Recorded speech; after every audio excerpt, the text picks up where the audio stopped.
আপনি যদি চান নিজেকে পরিশুদ্ধময় করতে, আপনি যদি চান নিজেকে আল্লাহ সুবহানাহু ওয়া তাআলার কাছে প্রিয় করতে, তাহলে আপনার অন্যতময় কাজ করতে হবে, সেটা হচ্ছে আল্লাহ তাআলার কাছে বেশি বেশি করে ইস্তেগফার পাঠ করতে হবে।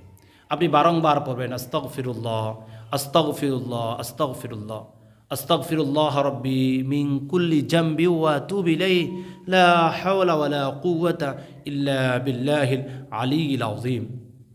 আপনি সমুদ্র, মহাসমুদ্রের পানিগুলো যেভাবে একেবারে সুন্দর সাদা ফুটফুটে হয়, একেবারে কোনো ময়লা আবর্জনা থাকে না, ঠিক তদ্রূপ আপনি যদি সব সময় যদি ইস্তেগফার পাঠ যদি করতে পারেন, আপনিও আল্লাহ সুবহানাহু ওয়া তাআলার কাছে এরকম সমুদ্র মহাসমুদ্রের পানির মতন স্বচ্ছ হয়ে যাবেন।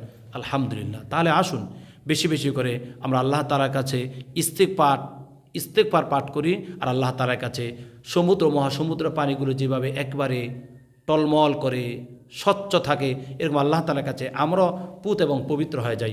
আল্লাহ তাআলা আমাদের সবসময় সারাক্ষণ ইস্তেগফার বেশি বেশি করে পাঠ করার তৌফিক দান করুক। আল্লাহুম্মা